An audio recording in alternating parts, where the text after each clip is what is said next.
Shalom à vous tous à travers le monde. Nous sommes dans la joie de vous retrouver dans cette émission jusqu'à la fin avec Jésus-Christ, votre émission de tous les mercredis à partir de 20h30 et nous sommes sur ce direct. Veuillez partager cette vidéo et inviter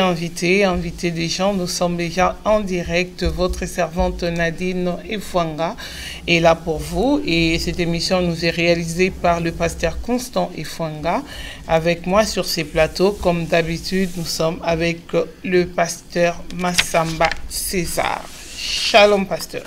Shalom, que la paix de Dieu soit avec vous tous. Merci, merci, merci. Merci à tout le monde. Nous commençons notre émission de ce soir, mercredi 28 novembre 2018 en France. L'émission jusqu'à la fin avec Jésus-Christ, comme j'ai toujours l'habitude de dire en lingala facile. Que Dieu puisse vous bénir tous. Nzambe a Pambolabino. Amen. Bon, Banana Nzambe, merci, merci, merci, merci. Tozana malili awa, Mama Nadine. Tozana malili so monte olati boye, tozana otona bande wa kisasa. Ah malili ezali abino kuna moi makasi ya kosakana te biso a malili eza makasi, to pesi Nzambe merci. Oya azali maître pe ya Azav ma vrai écologiste, hein? Malgré moi écolo comme René Mikolo yo, mais il m'a quelqu'un qui colonna c'est donc il m'a ébi ma cambonion Bon, banana nzambe kola pambola bino, tozana un thème na biso qui tozo parler sur la famille. Boza bande ko belé bolanda ki biso na likambo etali famille, to bolobaki na likambo etali environnement, to ko lobela susu lelo to ko continuer na environnement mais ndenge boyebi na mo mesano na biso, tozaka na masolo o to betaka na kati ya plateau oyo ngana mama Nadine masolo o ezali actualité. Ndenge tozaboye mama Nadine bana na nzambe nyonso bozali kolanda biso to ke na département ya Orin tozo ke mbango na Milouze. Na Milouze kuna makambo engindaki kuna makasi na Milouze balobina biso ke Milouze c'est une ville française. Métropole du département du Haut-Rhin situé en région du Grand Est. Donc, dans l'Est, il y a France, Pembeni, il y a Strasbourg, frontière, il y a Allemagne, il y a Suisse, Kuna Makambu, et lesquels Kuna Mama Nadine. Voilà. La dépêche.fr a pessibiso likamuni et l'équikuna à Milouze, titre, a pessibiso na monokalo poto, un petit garçon de 9 ans tué pour avoir refusé de faire ses devoirs. Je crois que toyoki na ba réseaux sociaux bandeko belé balobi likambo oya mwana oyo ya 9 ans comme elaki Evan ba betaki na bandeko na ye mama zalaki musika to komekana ko tanga bongo to limbola bino donc bandeko na biso ya dépêche ba komona na ba journaux et belé na les parisiens ba komi partout na ba information leki to moni procréer azo ko expliquer ndenge nini mwana wana akufaki pona ko zanga ka ko sala devoir makamnine lekai kuna na Milouze totanga moke. À Milouze, un petit garçon de 9 ans tué pour avoir refusé de faire ses devoirs. 4 personnes d'une même famille ont été arrêtées ce mercredi à Milouze, soupçonnées pour certaines d'avoir violenté et tué un petit garçon de 9 ans parce qu'il refusait de faire ses devoirs, a-t-on appris auprès du parquet. L'affaire remonte au 17 septembre quand un petit garçon de 9 ans a été retrouvé mort chez lui à Milouze. Sa grande sœur de 20 ans, son grand frère âgé de 19 ans et la compagne de celui-ci, enceinte, présent au domicile, avaient appelé les secours qui n'était pas parvenu à ranimer l'enfant. La mère de famille était absente ce jour-là en déplacement en région parisienne. L'enfant qui ne voulait pas faire ses devoirs aurait été frappé violemment, toujours selon les parquets. Les médecins légistes avaient remarqué des éléments troublants et de ces faits ordonné une autopsie. Celle-ci a permis de découvrir que l'enfant est vraisemblablement mort à raison de la violence des coups reçus. Mercredi, sa sœur, je crois, mercredi, sa sœur, son frère et la compagnie de celui-ci, ainsi que la mère de famille, ont été arrêté et placé en garde à vue. Le parquet doit ouvrir ce jeudi matin une information judiciaire pour coup mortel. Bon, la mise en examen concerne pour les grands frères et la grande sœur les violences volontaires ayant entraîné la mort sans l'intention de la donner. Pour la mère, la complicité de ces violences volontaires. Et pour la belle-sœur, la non-assistance à personne en danger et la non-dénonciation de crimes.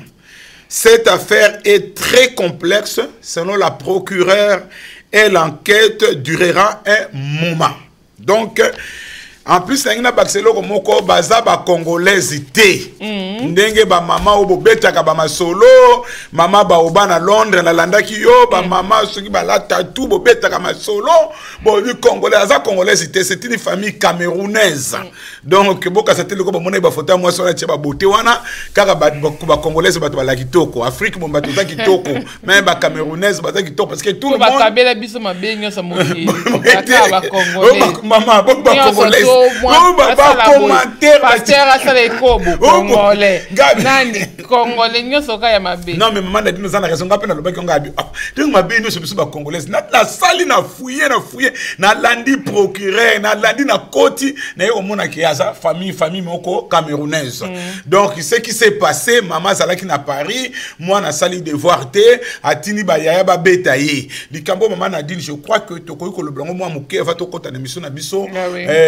To ça la prida ba bande ko moni na France awa bande ko en Afrique communauté congolaise diaspora congolaise na biso na bamboka mso sala mingi mais biso penda awa na Paris to mona ka mingi ko mona ka muke ba bengi en école. Ta fille ne travaille pas bien, ton fils ceci patati patata talaka ba no makambe bele to za ngo ba stress tango zo ka mwana zo travailler malamu te ba ndako ba minde ba pesa rapé ba rapport ngo na ki songi na kati soko za makasité au risque au beta mwana au sala mwana mabe mais na yeko zo notion moko eloko le ki dialogue ezati ngaza na bana na za ko mona pe makambo ngo tout ça mona yemo ba bengi na école na ken école na ke tuna na vandi super mwana so na tuni na zo ngana beloko ne zo sala mais ko beta en tout cas to éviter ko beta kapenda bana na biso to éviter mwamba te ezali bibe bina so ko beta mbata mais tala maman buzo ba salaki kotinda baleki ba yaya ba beta leki boyebi ke ba leki ba saka na mwa lolendo na bango ba leki ba pourquoi tu me frappes va te na foutre boyebi ba bloko amu donc moi na zolo ba bongo ya susale ko o mususu ko et pas zo beta na ba talaka ba film na bango biso talaka ba XOR bango lelo awa bazo tala soki manga bazo tala soki ba film nini tozo kopo bana biso ba lingi TV awa soki ba koti na dessin animé ba kota kapenza corps âme esprit ozo mona biso toki na XOR zubidi mwana ngani to na na bloko wana o wangi you ku obeti mais bango soki ne ba tala ba film eza na violence makasi pina ba jeune na bango ba sala kana babeta ki mwana ake kufa mais on na mboka oyo autopsie bon je ne sais pas parce que bandeki septembre so pe mama bombaki so pe nini mais une autopsie ba yeko révéler kambu oyo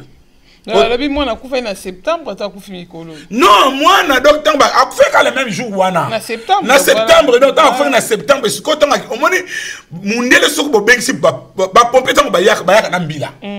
mwana o batuni mama zawa pi mazate makambo ngo to kolobela na famille baso lobela tata te bana makambo ebandaki tozoyi bato soki maman azaki femme seule parce que bana makambo ebandi tata zo mona na te soki bande ko na Milouz mama bablina papa musenga bino to ba côté kuna ya Strasbourg so bozuma information tozoyi ka tata te so boko benga biso pe mais bazol bela mama na bana na ye na belle sœur muta aye bokilo me mingambo donc to se batiso bokilo ba mundele so pe mutu mwindu to yebite ma mingambo mais to ke ba likambo ko beta bana to za la très vraiment prudent to za la vigilant parce que maman a dit na za na témoignage moko makambi no lo balelo na vivaki yango ngape na beta mwana yaya ka makambo ka ba classe neve na ko le via za na Champigny yaya salaki na zando akimaki classe na beta mwana sikuwa bandiko dishimaya ne balwana portugais bandiko kokende sikuwa ngana zo mona kaka ala komona pasa ko souffrir de tête on dit que yo kate on fait mo boule le kilo ko beta yo sikuwa tata musu mutamanda ko le kabi mais yo sama ile tikasi mwana zo kenedi to surtout ka bobo ki le maya malili ba réanimer moi mwana ninga okende ko nga mama ndi banda wana ngambo nozwa ser ntango isko tango ser aye omoni makambo ngo mama na de moni babiloko ebi makakaka ser tango aye to bombi na famille mena monaka ser aye na wuti na baba yo betaki mwana nanga ngabi ya na beti kutu wapi munda betaki kamba te muka muke babite mamu muso ayibisinga ko betaki mwana nga mabe ozomona babiloko wana to keba nango mama na dit depuis ce temps là na comme vraiment prudent et puis nous devons contrôler aussi notre colère surtout na bakanda tote ba ko contrôler ba to zaka na maîtrise de soi na babiloko wa mwana tala mwana oya kei ba parents peso za na kanda ko beta te. Bon, mais kasi biso ba tout monde to ana habitude so to ana kanda pour ici la bien faut beta au moins loko lobi de photo sala makasi so moza na kanda ko beta te wana zaki masolo na biso liboso masolo mi balé avant to kota na mission maman Nadine ngana zo comprendre te to comme na fin de l'année bana na nzambe na ngaki na loba likambo te na bifona loblaka likambo comment se fait-il so to comme na fin de l'année ba prophétesse babimi ba prophète babimi belé mikolo yo ba pano mati moko utalobaki na biso présent na biso azako kufa pesa ki pe na date na présent kufité et bon mikolo yo monité ba babimi si déjà président en robima na élection banganga Maman a dit, bana nzambe tout comme la fin de l'année bande ko bana ba prophétie bible bina biso boye 1 Thessaloniciens 5:19 ne teniez pas l'esprit, ne méprisez pas les prophéties, mais examinez toutes choses, retenez ce qui est bon. Il faut examiner prophétie, il faut même par rapport à la parole de Dieu. Et nous sommes comme ça, na ebito yo monaki balobi présent mokili ba présent oleka na mboka ngana na yuki prophétie ngo te eza leke belé na ba prophète des nations so na ba bimi belé o bazo dire déjà président wa robima bango se ba monika moi maselandi mutu albabali ba prophétie mususu wana la teki na moni mutu kwaza na mwali bandi muke nazo mona lokola tata ngo kombe bandi na te o me wana nazo ba te prophétie ngo ça et ça bibi et ça prophétie lukuta et bon ce qui nzambe mutazolo bana bango réellement faut d'un commun accord bazala uni ba lo ba prophétie moko oyo kuna nzamba la kisi fayulu oyo musu nzamba la kisi Tshisekedi oyo musu nzamba la kisi Shadari oyo musu nzamba la kisi ona na yete oyo ba musu kuna na nkamba balobike ono mais ce qu'on nani azako sako la penda prophétie à lukuta bande qu'on se moque pas de Dieu ba prophète à lukuta boze belé ba prophète à lukuta mais boye ba kaka boko kangama parce que ba prophétie na bino ne ko sambisa bino au moni wa biso ya munene pasteur renommé a été reconnu na Nigeria tel erreur salaki non Dieu m'a montré madame Clinton, Dieu m'a montré madame Clinton, Obama leki suka Obama leki mutu munene ne wana bande woke ba na prophétie. La vraie prophétie, c'est la parole de Dieu. Prophétie a solo se pesa mais la biso ango. Oh, ya pesa ya match au France a gagné. Bon, prophète na biso mususu. Sabola na plateau. Mais babé tiki pété hein, babé continuer na ndeko ne mo église biso ngabi passer za passer na biso. Mais to pekisa ke makambo ngayo akaka te. Bande ko na pe bino conseil to comme na fin de l'année, na église so to comme na fin de l'année, beaucoup mo kisa la calcul la diable. Oh diable ali ki 500 et tikali 700. Balakse bino ngo wapi? Na fin de l'année yo sali ke yo kutani na diable pa ni na ebiso ke Satan lié 5000 et tikali 400 mikolo na église photo kota jeune à 40 jours to kota mabonde li poto to contrecarrer ça les 30 ba miso pe ba kufa ba sana bangote nzambe muta chali wa oh là là, tu l'as dit que Satan zate, tu l'as dit que tu priais, mais Mikolo yo, ezo pela la fin de l'année. Mikolo za Mikolo retourna nzambe, Mikolo pesa nzambe merci. A conception na mbula sika na kimia. Tika nkolo aleka ko pambola bino to bandi émission na biso ya lelo nkola pambola bande ko nyonso bolanda ki biso mercredi passé ndeko Camilo qui n'a vu dina Berne, papa Camilo landa ki otie ba commentaire nzamba pambola yo. Papa Marcel P. Nanterre a Pessi Oyaye. Papa Marcel a participé à l'émission. Donc sur l'environnement au Tangiango, ils ont tellement mis deux pages papa au moins une émission environnement et ça qui impacte ma casse les rapports de l'individu à l'environnement. Donc parlons Dieu voulant mercredi prochain parce que ça va bloquer mingi à conclusion. Donc parlons mercredi prochain. Bon, le nento le balikambo oyo ya ba kuluna na tangwa Bible. So bomoni ba kuluna bazali lelo na Kinshasa na tango ya Biblia ba kuluna pe bazalaki. Mercredi passé to le blaki ba kuluna oyo bazalaki na Sodome na Gomorre mobulu basalaki ya mbaya penda donc environnement kotaki mobulu bana ya Lote basali makambo bakoye ko sala to kozongela ngote mais lelo toza ko continuer na environnement comment na influence environnement ndenge ni ne bebi sakabatu et puis bande ko tango tozali ko voyager to senga kanzambe bande kotokolobla sur likambo oyo ya Leviti oyo bate ya kango rare histoire oyo na nisi boko condamner boko critiquer nga penda te mais boko pesa nga raison parce que na lani ba mate ya mikolo na monaka chapitre mingiti mais na ba recherche na yo mona na Juge 19 bande ko bozana ndaku bozwa Juge 19 botanga ngo nyonso biso na mama na dinto bana okene to ko sauter penda mbangu komona ete tango zana mwasi na kati na ndaku boye bakovanda malamu na famille mama ozali kolanda biso ni ko boma libala keba to moindre problème muke kaka on na kela la pa ya na ngai moindre problème muke okei pa mususu on na kepa baboti na ngana tiki mobali yemoko biloko wana eza biloko ebanda pe kala mais eza pe na ba conséquences na yango yango to kotanga na Bible mama na dina ko banda kotanga la biso na Juge chapitre 19 to bandi na verset 1 to ke malembe puis to sauter pendant bala moko mais yo na ndaku tanga ngo comprendre makamni le kaki na tangu na kala. Dans ces temps où il n'y avait point de roi en Israël, un lévite qui séjournait à l'extrémité de la montagne d'Ephraïm prit pour sa concubine une femme de Bethléem de Juda. Sa concubine lui fit infidélité et elle les quitta pour aller dans la maison de son père à Bethléem de Juda, où elle resta l'espace de 4 mois. Son mari s'éleva et alla vers elle pour parler à son cœur et la ramener. Il avait avec lui son serviteur et 2 ânes. Elle le fit entrer dans la maison de son père, et quand le père de la jeune femme le vit, et il le reçut avec joie. Son beau-père, le père de la jeune femme, le retint 3 jours chez lui. Ils mangèrent et burent, et ils y passèrent la nuit. Le 4e jour, ils se levèrent de bon matin, et les Lévites se disposaient à partir. Mais le père de la jeune femme dit à son gendre: prends un morceau de pain pour fortifier ton cœur. Vous partirez ensuite. Et ils s'assirent et ils mangèrent et burent eux deux ensemble. Puis le père de la jeune femme dit au mari: décide-toi donc à passer la nuit et que ton cœur se réjouisse.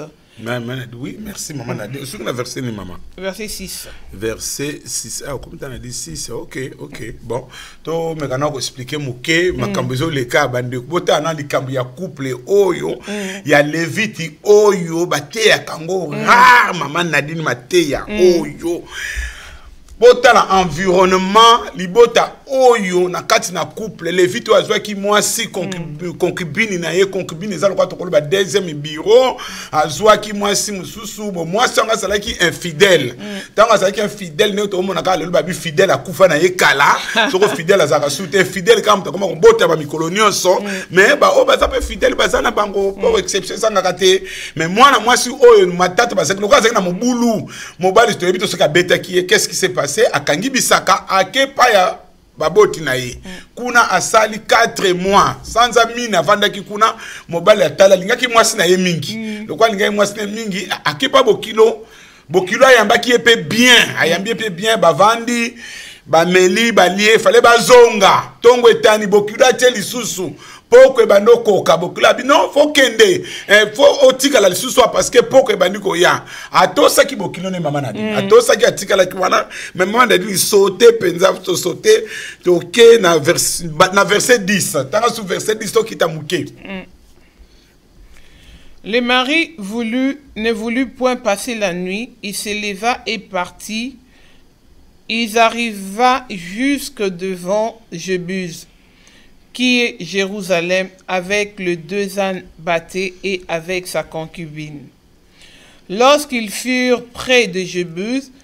les jours avaient beaucoup baissé. Les serviteurs dit alors à son maître, « Allons, dirigeons-nous vers cette ville des Jébusiens, et nous y passerons la nuit. » Son maître lui répondit, « Nous n'entrerons pas dans une ville d'étrangers, où il n'y a point d'enfants d'Israël. Nous irons jusqu'à Gubéa. » Il dit encore à son serviteur, « Allons, approchons-nous de l'un de ces lieux, Gubéa ou Rama, et nous y passerons la nuit. » Ils continuèrent à marcher, et le soleil se coucha quand ils furent près de Gubéa, qui appartient à Benjamin. Ils se dirigèrent de ce côté pour aller passer la nuit à Gibéa. Le Lévite entra et s'arrêta sur la place de la ville. Il n'y eut personne qui le reçut dans sa maison pour qu'il y passe la nuit. Et voici un vieillard revenait le soir de travaux au champ. Cet homme était de la montagne d'Éphraïm. Il séjournait à Gibéa, et les gens de ces lieux étaient benjamites. Il leva les yeux et il vit les voyageurs sur la place de la ville. Et le vieillard lui dit, « Où vas-tu et d'où viens-tu » Il lui répondit, nous allons de Bethléem de Juda jusqu'à l'extrémité de la montagne d'Éphraïm, d'où je suis. J'étais allé à Bethléem de Juda, et je me rends de la maison de l'Éternel. Mais il n'y a personne qui me reçoive dans sa demeure.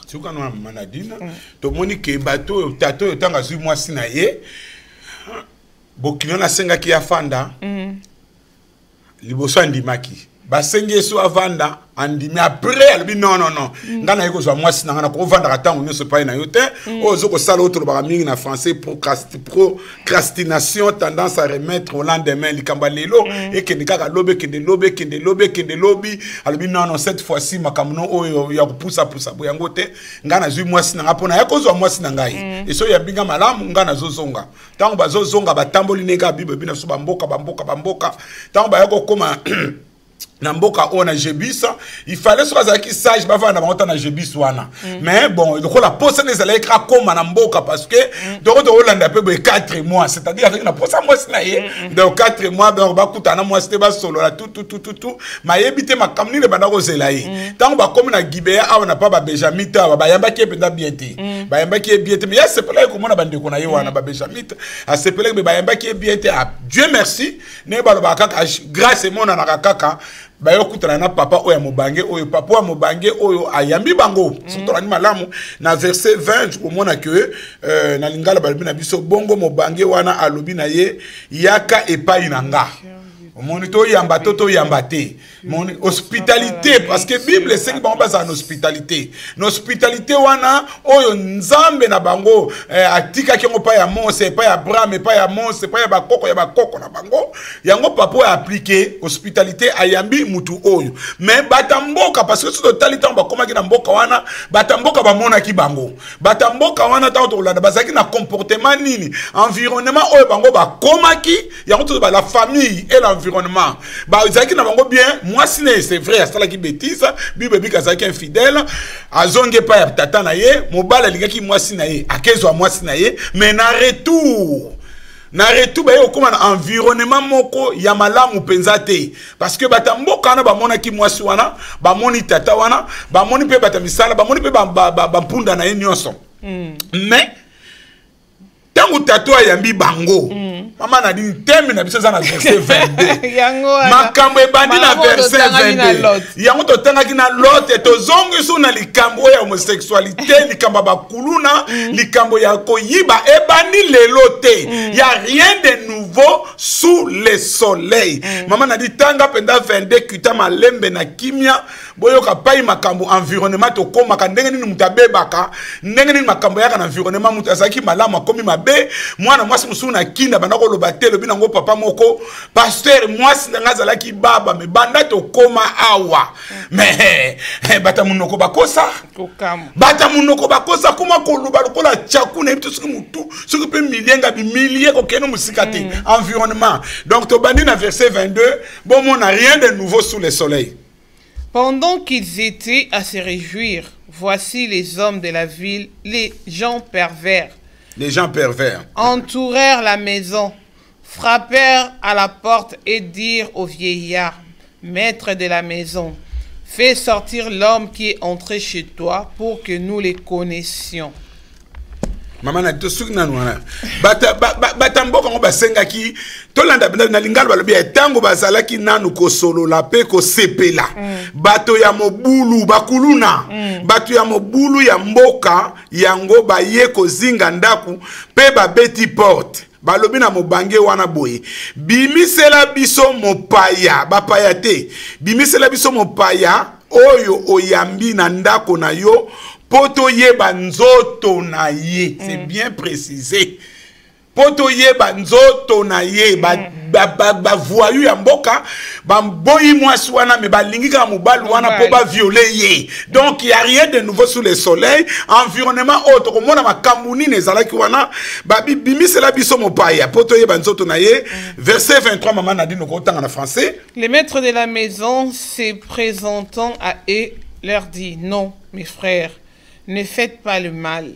je vous prie. Puisque cet homme est entré dans ma maison,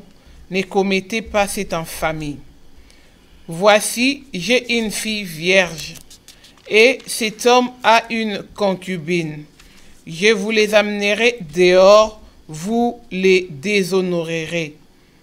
et vous leur ferez ce qu'il vous plaira. Mais ne commettez pas sur cet homme une action aussi infâme. » Ces gens ne voulurent point l'écouter. Alors l'homme prit sa concubine et la leur amena dehors. Ils la connurent et ils abusèrent d'elle toute la nuit jusqu'au matin. Moni baki kuluna moni pena obi moni maman Nadine eloko asikezate soko lezo yo ka ba viol eza na este ba komi ko violer ba maman na biso na este mobulu ezo za na mboka c'est tout un esprit eza molimo mobimba ozo mona neti na mboka pa na biso kuna ba kuluna yo ko yiko vanda ka mikolo ba yiko apprendre ngake couple vani na ngoka na kati ndako boy moi sa yo kaka to moto koto atala bo emakile bando bima eme bazana kata ndako balle perdu et uti li bande douceur le kotiti mwana mwasi wana na nzoto bakene en hôpital batala bo ezali pena balle ba uto bimisa bana mboka na biso ka kuna na kinsa sa uto salama mikolo oyo balle perdu bakulu na wana lelo baza partout c'est tout un esprit ya on a d'autres na ba passer ko bazana République démocratique du Congo wana musani pena baza au sala pour kuluna silate bo bakulu na baza partout parce que awa tozo mona ke molimo musu ekoteli bango parce que c'est tout un esprit là takamutu moi ça zawana tata wana proposer bango ka ndenge lota proposaki bozwa mwana nanga ya mwasi bosala oboko sala mais botika mupayo mais bango balingi ka mupaya à tel point que tellement ba insistaki ce que ça qui peut faiblesse manque d'autorité le mari a cédé tu vois je crois le mari qui a cédé ndenge bibezo bana biso nazali na verset 24 nazali na mwana nanga ya mwasi oyo ayebi nanu nzoto ya mobali te mopaya yango azali pe na makangu na ye na koki ko bimisela bino bango mibale bongo bosala na bango ndenge bolingi kasi bosala likambo ya soni boyete epai ya moto oyo. Verset 25 nzokande bato yango balingaki koyoka ata likambo moko te bongo levite abimeseli bango mwasi na ye ya makangu. Lévi n'est pas moussou. On ne sait pas ce qui s'est passé. Il a eu peur, bah violé. Il a eu peur, bah bomaillé. On ne sait pas ce qui s'est passé. Est-ce qu'il y a qui moi sont vraiment ou comment tu moi sont au livré? Alinga qui soit mais comment se fait un moment difficile oyo à livrer moi il fallait akufa na ye. Bah c'est protéger qui a boire qui pour bango ba bengi ngo siko le problème est que ba déshonorer moi c'est ça qui infamité pour na bango mais pour na mobali bon qui papa ndenga lobité et ça donc crime et ça on dirait crime et ça crime quoi ça crime cassé et ça infamité pour na bango na mboka na bango na ba loi na bango et ça vraiment l'éthique démoniaque mais siko yo pour na moi si et ça qui normal. Exactement. On est dans l'hôpital c'est même fille vierge là quand il y a l'autre on peut c'est nous ba fille vierge pour un jour na te oyo pa bi bon appelle ça bino toi moi azana moi likangu na ye ngapi na zana moi nanga vierge na bi c'est la bino bozoye ba suko awa papa oyo tango cédé moi si na ye ba voyou wana ba zuye bon bref ba zoye ba voyou wana ba zuye ba sakani na ye butu mobimba ba salo ba croire ko sala mais le résultat tango ba sakani na moi na moi swana ba déshonorer ye mais soko to landi malamu maman Nadine quitte dans verset 27 au verset 27. Et le matin, son mari s'éleva, ouvrit la porte de la maison et sortit pour continuer son chemin. Mais voici la femme, sa concubine, était étendue à l'entrée de la maison, la main sur les seuils. Il lui dit, lève-toi et allons-nous-en. Elle ne répondit pas. Alors le mari la prit sur un âne et partit pour aller dans sa demeure. Arrivé chez lui, il prit un couteau, saisit sa concubine et la coupa membre par membre en 12 morceaux qu'il envoya dans tous les territoires d'Israël. Natanga na lingala na verset 29 tango akomi na ndako akamati mbeli asimi nzoto ya mwasi na ye ya makangu akati yango na biteni zomi na mibale atindi eteni moko moko na ekolo moko moko ya Israël bato nyonso oyo bamonaki yango bazalaki kokamwa pe koloba banda ba Israélite balongwa na Égypte likambo ya boye esalama nanu te ebongo et bongi totala likambo oyo malamu peto zwa mokano maman Nadine tala papa oyo crime oyo vous savez que déshonorer mutu et longo la personnalité mutu donc awa tozoko mona ke papa oyo aloba ke loko te to keba na ba silence mususu bandeko silence mususu tazoloba te mona vandinien oyebi tazo kanisilo nini expression mona zo yoka mikolo muta batami alekio mayele mutu o balobaka mingi te keba parce que ibo azo kanisa te omoni papa oyo azui mwasi na ye. C'est comme si c'est rien n'était. Mais déjà, ainsi, bah, déshonorer même Yemoko. Parce que le fait, bah, bimana, moi, sinon, boutou, me bah, sakani na yo, moi, ça y a quoi, wana, amemi, moi, sina, kenaye. Toye, pite, le koni, ne l'ataki, Sonia Boye, bata vili, l'histoire, aussi, la té. Bah, sakana, kena, ye, toye, bika, nenge, le kama, kambango. Bah, juste, ko, tant, azu, moi, sina, ye, akati. Non, c'est le lieu pour me gâter, bah, moka, akati, esko, ndam, mutu, et qu'est-ce qu'on a ribé. Moussou eke na mwana soki les 12 tribus d'Israël Ephraïm moussou eke soki na Manassé moussou eke soki na nani akaboli nzota mutu biteni bandeko tala conséquence ya likambu oyo mama oyo infidélité na ye tolo balelo soto landi pa na bandeli na verset 1 verset 2 balobi ke abalaki concubine oyo asalaki kindumba asalaki mobulu infidélité et futakate yango lelo ne toza awa bandeko tozali ko mona makambe belé na mboka oyo moni mama Nadine na ebite na ba commentaire kuna soko tengma mukepo ngava na banana ko lubana masolo oyo ngana moni na Paris awa na concernant masolo oyo tozolo bla lelo soki mutakoyi ko intervenir tozana na mwata muke o mona donc tant on attend ka passage au premier fois na tanga ki anga bi oh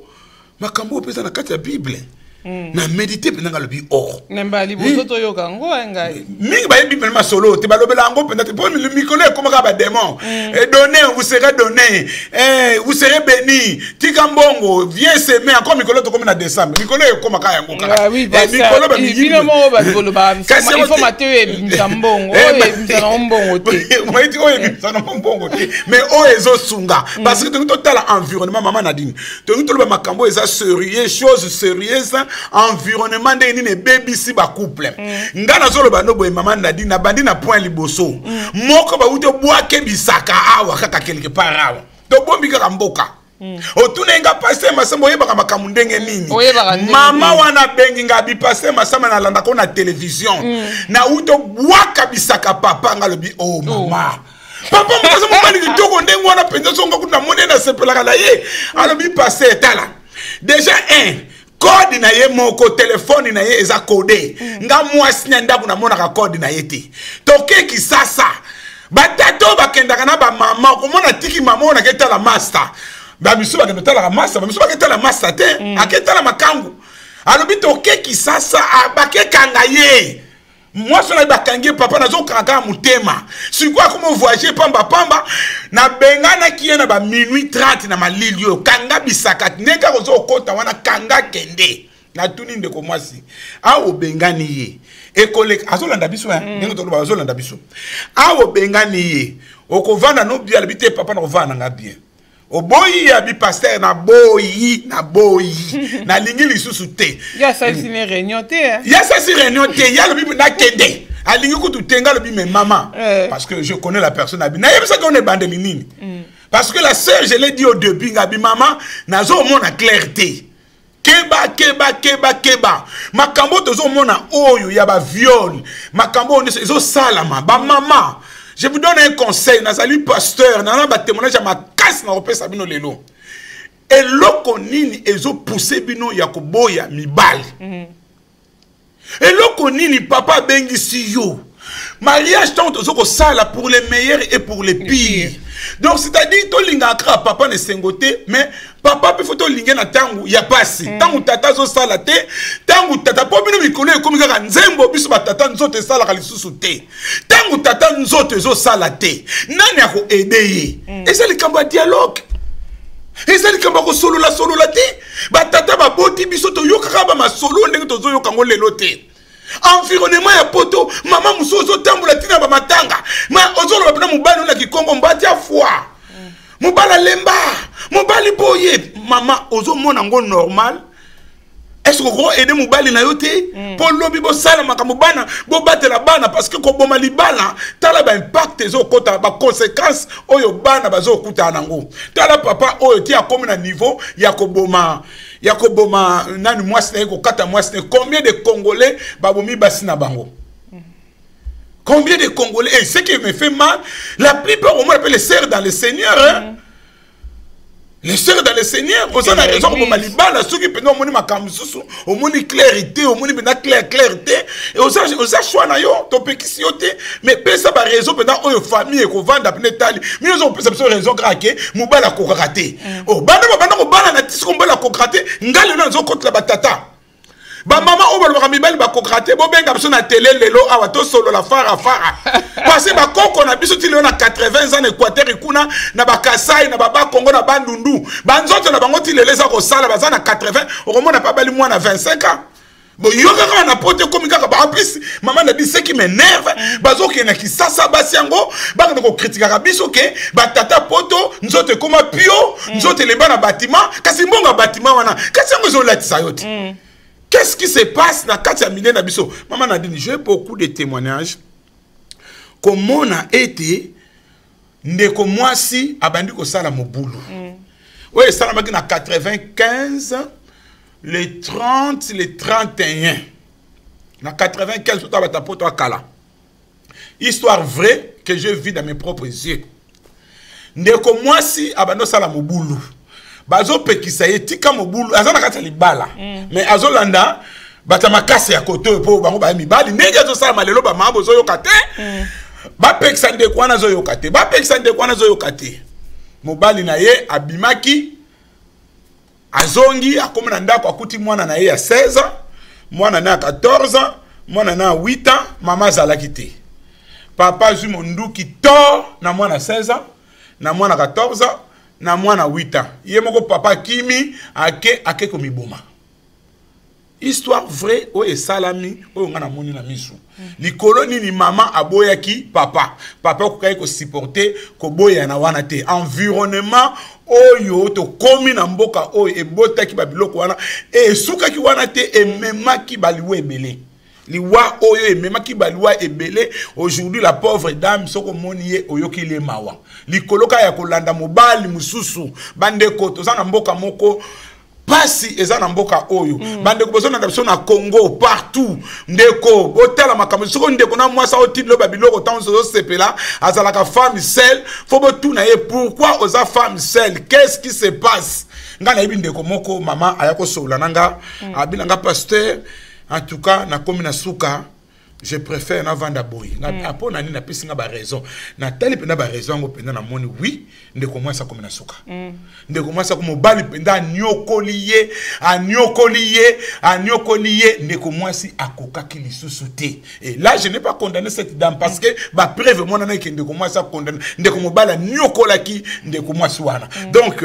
bandeko to keba na makambo ezoko leka na kati na mboka oyo ya rien de nouveau sous le soleil. To lobeki likambo o etali na zone ngokota na thème sexualité parce que na ko parler na mona mikoleko ya on zone ngokota na thème ngote meruka ba lo likambo awa bana mibali oyo ba yaki po ba violer mutu oyo na zone ba likambo etali likambo homosexualité eza likambo banda kambana moko te bu bazalaki bato bazaki betero bazaki bato bazaki normal mais environnement bazalaki et poussaki bango ba komo mona na bango likambango normal ndenge tozoko mona lelo penda propagande nango ekomi makasi et comme pena makaso ebike même na mboko tozali benala uto bimisa na ça ba recherche solo sur ba preuve appuyée solo makambu benala lobi so que ça pena solo na yo lo blanco oui benala vous avez benala expliquez bisoka ah yo biso benala ti mama Nadina bon ngasi na yebi so moso mtola nda biso yebinete ah bon merci benala zali mutu azaki garde de corps ya présent ya mboka oyo auto lo ba makambu moko na tangi na journal na zo lande lango parce que moni makambu susu ezo le ba internet photo landa kapenda na source po mikolo ba bio Poutine alobi ke biso batu mwindu boina tuni mwana nanga est-ce que Poutine mutalobi yango ozana ba preuve parce que na internet ba ko tsheno nga mama Nadine ba chef phrase maman eza na mama Nadine ti ya moni ngala kenda na source to moni benala lobi boye bon nazo ko ne soko na zupe na ba preuve à l'appui na ko ya ko tangela bino awa donc moni na mboka oyo bazo sala propagande nango na niveau moko ya kosakana te à tel point que et comme nango normal tina ba théâtre na biso ya mboka na biso ya Congo et comme nango normal tozo na soso na soni nango te et même moi na botami bozo na soni nga aider te au monika bon eza nango normal parce que ezali environnement la famille ezali base depuis le commencement Dieu a dit il n'est pas bon que l'homme soit seul et Dieu a créé la femme et il a dit multipliez-vous bobota bosala libota botondisa mokili bo travailler bo assujetti bo dominer wana libota oyo eza na kati na Bible mais aujourd'hui tozali komona ba conséquences oyo ezali ko ya à travers mwasi oyo atiki ndaku na ye akeye pa mususu to mwasi oyo abengani mobali to mobali oyo abengani mwasi tozo combien de personnes mama AVC to mandako yoka ngo kala biso na njino kaka kuno na mbinza kuna tata moka sali crise cardiaque tata moka tana mbongo to mandako na njili pendeza ki yoka bana ki ngastan ki mbanse ki njili wana o muta sali AVC bon et pas musupe to ko ba zakolo ba kosiki bota wana donc yango wana AVC mingi ba kosila bando ki makambu mingi ba betama mais c'est ki lo muta mais lelo mama na di bana kin ba bito kuma otambla kana A na V donc etikali kaka c'est et ça la malubo que ça la boue. Donc nous devons faire attention na mboka oto zali tala conséquence yaki awa likolo ya mwasi oyo atika kindaku na ye ake vanda 4 mois papa alandiye ko landa kiye tala makambu e yaki combien de fidélité na musala mama ya libala tata ya libala na musala kindumba please yondo sunga katata mosungi Et au moins mama makambo ese ngana na ba témoigner chebele mama musuna ndako nzambe ayaki na tous les mamans wapi papa mwana parce que na landa kapina de prego yeba parce que en tant que pasteur faut yeba ndena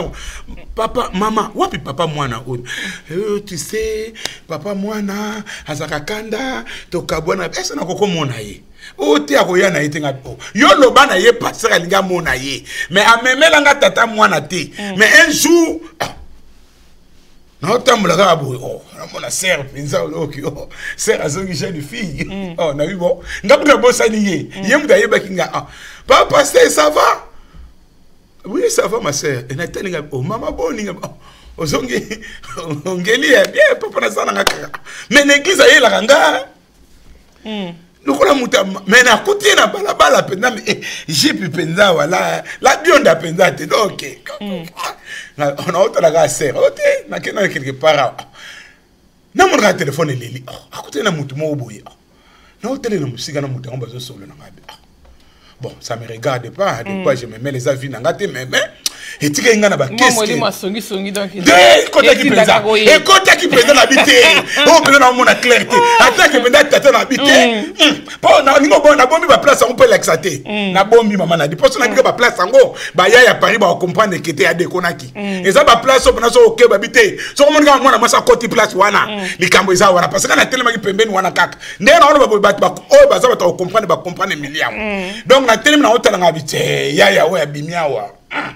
tena mona clarté na yep na biso madame ngabité ndeko yo pour moni eloko ni batu bakima na bili kambo pona nini mutu mususu kasane mobulu olialo bano pasteur naza na mboko nazo kokate nazwi mobali moko boye pasteur sungangai pasteur PTD mais azolongwa na église azokokosa ki na longo église wana papa jamarate yaki abokelinga jeton mateya wana balobeleki ya ngai Suko apandi sango na batutu or kakimeli yango te akimeli parce que azana vie ya mobulu et donc zo sala biso ba pasteur passe yango tolingi vérité te tolingi de vérité te bande ko botika ko critiquer ba pasteur mama ngomba so moni mutso alongwe na lingomba pourquoi batu musu ba longwe te yoka ko longwe donc batu nyoso batikali wana basaka mabe yo moka mto malamu bande ko obolongwa ka église kutana na pasteur Loba na pasteur, papa pasteur, nazo longwa parce que boye. Pasteur azawana, azamuto azaka na discrétion. Bakoko soko le bine vérité abe a maman longwa na ye accueillir, c'est pas là qu'il n'est pas mususu. Mais en réalité pasteur a yebi secret ko ko lobangote. Mais ko ko sati église aba congolaise. Église aba congolaise, église wana na ko kota ngote mais en réalité église mta na problème té. Yo nde mutoza na problème. Yo moko kuluna. Donc zo sala mobulu na yo, mozo ko l'église église ya Maman a dit, Nazana ba témoignage mingi na kati pan, na biso komba leki, ba mama soko ba lingi ba bomali bala, bazana ba technique nyonso oyo ba ko appliquer. Naza so na famille mususu, mobali abenga kinga, mobali abenga bi pasteur. Je compte sur toi. Papa pasteur naza so na secours mususu te, na lobaka makambo nanga pa batu te, mais na bondeli o pasteur aider ngai papa. Na bi pasteur te kiete pa na ko aider yo. Na bengisi mama lika munini mama ote papa pasteur azamo bulu gabi mama soki azamo bulu yo pozaki mo bulu kala bokutani donc mo bulu na mo bulu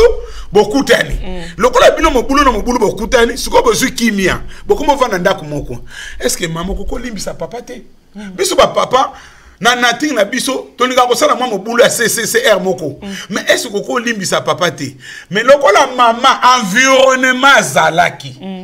oyo kuna boma oyo kuna bomi donc aso temla na batu wana batu ba boma déjà yebeli susu akoti na mulongo na parce que batu ba boma baza na bolima lokuta batu ba boma kama balo omonika na ba bling ba bijou mais ya wenze kaka eza na ba bijou solo te metaka na kokosa yo kaka te na kedeki na Lafayette nga na printemps nga biloka pamba te siko yo muto za na libala okomotela ko ko envier parce que les femmes congolaises la plupart en ko envier comme te sala kabiso biloko eza na même moins cher yo muto ko yiko sombo za na poto ozo ko envier même sapato oyo ko iko somba na ko envier wana e ko sala ke obandi susu mobulu parce que mutu ya boma akolinga bendo kaka na kana ye bo sala bato ba boma bo sala kama bato ba boma donc bo sala makamba bato ba boma donc toke bana ba biloko wana ndeko quoi n'est dans le bando boyé elle vient puis à l'église c'est couffin elle vient bien à l'église c'est couffin non Kasimo de c'est beau mami donc ce qu'on le binega mbote c'est tout mais bande quoi na musoko tout na bango kaka église wana na kenda kate ce qu'on na ba oyo ba longwa na ye muta longwe ba sali kaya bato ba longwa église wana ezalaka mabe mais ce qu'on l'a dit pena et la fraternité ça m'a bien appoigné. Parce que aux autres pasteur Massamba m'a bien nini. Problème nini. Problème nini pasteur lié. Hein? Problème nini aux autres pasteur rien. Problème nini aux autres maman boy rien. Église et ça nini rien. Maman bande yo kota. Et là on nous autres m'a bien église rien. Mais azo cause l'église makambu sous couvert que église est ma bé mais azo ça la moboulou. Donc, ma pasteur, Tomi Tungsana, biso te tan soum tumso akimi, eza environnement oyo tozali comme on a ma kambe belé. Bon, eza ba mama te pour ba mama ba lobani pasteur ko lobi biso pe mingi lelo, eza pe na ba papa oyo, ba linko yokate, ba papa oyo bazo kolate na commentaire ba na biso, quand tout le monde fait ce qui lui semble bon, des incidents tels que relatés ici ne sont pas étonnants. Babi ke ne bandeli awa roi azalaki te ba jiji kaka tala mboka ndenge kotangi mobulu soki mutu asama ko sala o ya lingi ndako ebeba kaka soki mutu ko sala o ya lingi mwasi faza la soumise na kati ya libala papa fa linga mama mais faut te baso eloko mususu mama na dina makambo to lo ba environnement to so yoka crise ndenge za na mboko yo tozo ka ndenge ba gilet jaune ba bimi ba to na France tozo ka ndenge ba taxe mati tozo mona ndenge salaire ba diko kita yo siko na kati environnement oyo okoma na yo grand voix mayakini ya famille na famille obima lokola mutu moko yo Moïse a famille yo mutu obimi so pesa ba promesse belé wana za biloko papa Marcel a lobi to ko le blanc mercredi prochain pour te ko chiter yo bimisa koza grand fois na famille siko opesa ba promesse kuna te na kotindi lo 100 na kotinda 200 na kotinda 300 mais awa to komi na problème ya crise pe awa en Europe faut kipe bana na yo mbongo nyonso ezoke ndeka na famille okipe bana mbongo nyonso ezoke na famille comment se fait-il maman papa yo za na kati ya mboko zolata malamu bana no balata mabe moi je me pose la question. Comment yo ça la kapenza papa maman bana no bala tamabe et puis bana bazana location familiale na bango. Tous ces ababiloko auto zolbake ezali kambu ya environnement maman na dina suki na lobi moi mingi na ebite suki yokuna ozali kamba ko bakisa muke. Notre Monica Randé tozoloba ndingo lobby environnement ya onde ezoboma bande ko belé ma va les belé kufi pour l'environnement bane belé ba baby pour l'environnement. Donc, les gens ont dit que c'était côté de maman. Oui, mais côté de papa. Côté de papa. Côté de papa. Bébé, puis bah ça bouso bébé hein. Si, bah papa bah lina bon coco la télé si bah yombo kaka au monde apenda. La penda. Article penda donc libota na épée quoi que bas la côté msusu. Kuna bimi penda jeune bien yombo mande fa pembe kuto mona ta morote. Moko na mona la chanson. Moko na mona la metu na bi tabachaka yombo ngo penda tata. Ngeso tona kato bunda to kolate allez misu na bango siko etalisi mo bana mike ba botami ya baza kokola ba bazo ko seulement ba 18 misu na bango etalisi ko kuna si biloko no solo blango mingi parce que ba tata mingi balingo et puis ba tata mingi ba kabaka pété hein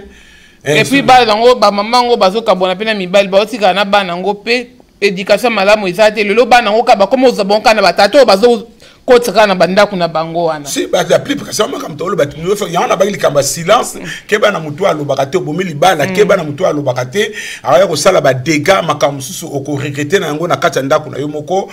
nous devons faire attention peuple congolais nous devons faire attention na banda kuna biso to yeba ko boko la bana na biso to yeba ko sunga bana na biso et puis quelle grâce na landaki interview ya frère na biso Mbuta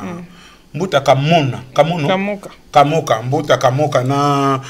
papa na biso journaliste soka ado yuwi oyo journaliste azo sala émission ko cartonner mikolo Mbuta lobi ke nazalaki mayele na classe je suis mathématicien na lela ka mingi tango nazo mona bana na biso bazo négliger classe donc biso ba parents to sala makasi pour l'avenir ya bana na biso famille ezali base to yeba ko bongisa ndaku to yeba ko tia ambiance malamu na ndaku mama na di ngaso na voyager kaka.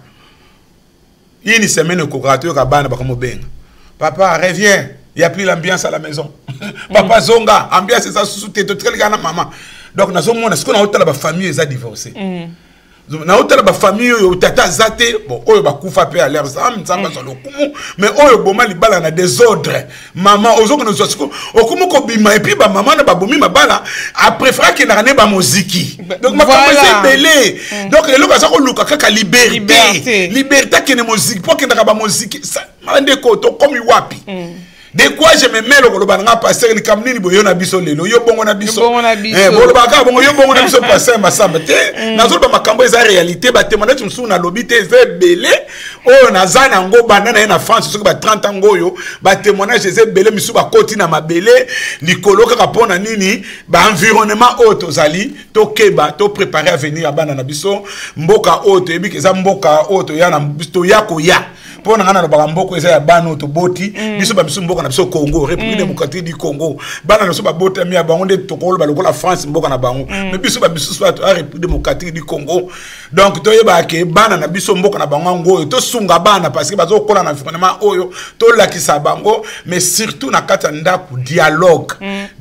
ezala na ndaku ba devoir bana to sunga bana tala environnement tata oyo likolo kaka mwana mwaso ya keneki pa ba boti na ye et boti makambo yo nyonso. Il y a beaucoup de choses à dire sur ce chapitre. Molimo mo santo molimo na nzambe asunga yo oyo landi biso kendoko tanga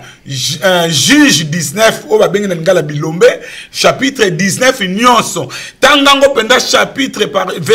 verset malembe pasteur Masamba lobaka ndambu oyo etikali molimo mo santo ko sungo na ndaku tango zali ko méditer liloba ya nzambe molimo mo santo asunga yo soko komi ndenge to tanga maloba boelelo soko moni posa divorce bandiko ya ndeko kota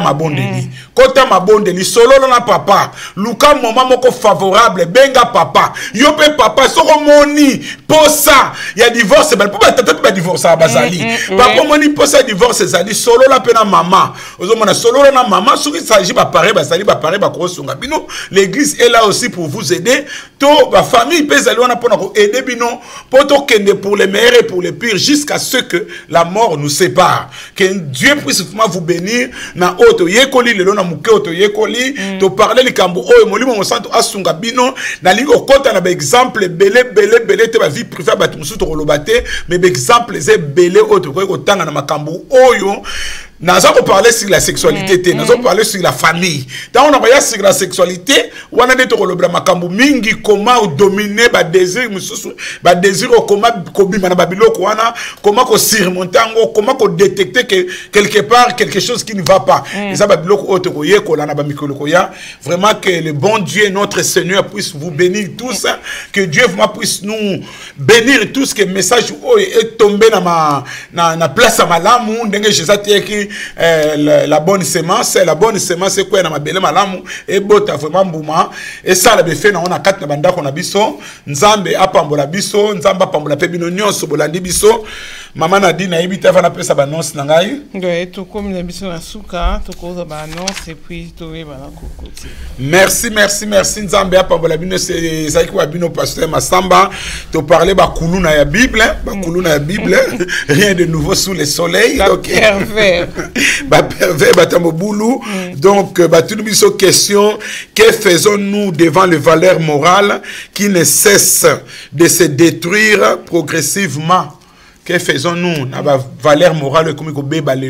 qu'est-ce que nous devons faire? Nous devons rester surtout dans la famille, de ne pas abandonner Dieu, rester avec Dieu, restons unis, restons dans la famille. Ezali base oyo nzamba salaki nzambe abate la kaka libota. Tika ete nzamba pambola bino nyonso l'assemblée évangélique la fraternité tozali ko sangana tous les dimanches na ville ya Argenteuil na Caton ya Val d'Oise 16 rue Ambroise Croizat de 9h30 à 12h30 tozakuna na mabondeli et puis jeudi le beza prière ya ba responsable ko la pambola bino to pesimbo tena de kona biso John Maku oyo landaka biso tango nyonso kolo abate la yope libota mobimba pe ba bon anniversaire mingi lelo na ndeko na biso maman Pasi Sukami mama Kokiko Pasi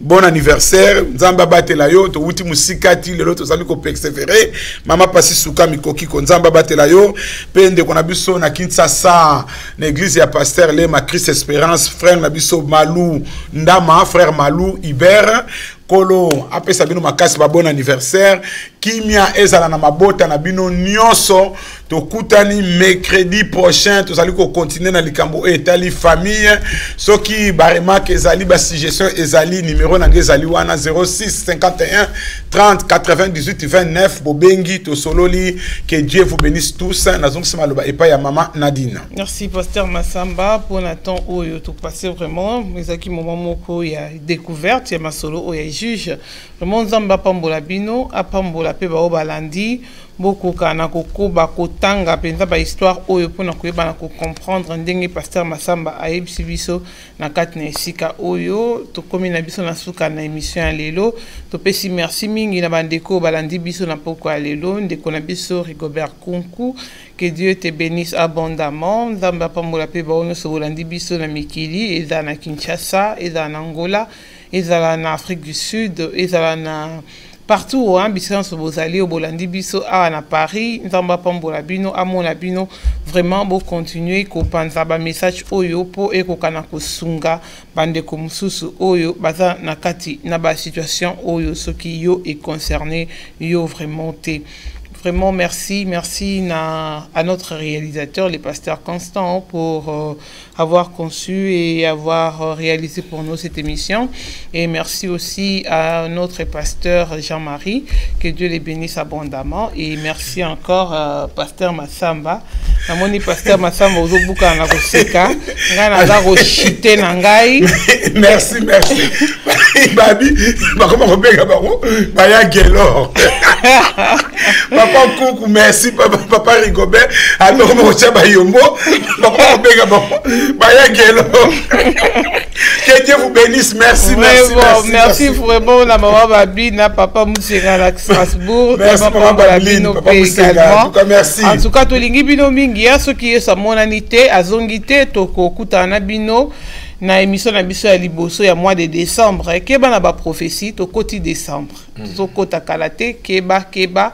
yo pe mutu o senga kinzambe na de kokisa mitezela kaka ate kokisa na 2018 tezela no 2019 ata 2020 ko ya kaka amen donc ko kimano sima ba prophétie te po fait ko kambangu te nzamba sala na temps na e vraiment que Dieu vous bénisse. Votre servante Nadine et Fwanga et pasteur Massamba vous dit à mercredi prochain. À mercredi, merci, que Dieu vous bénisse.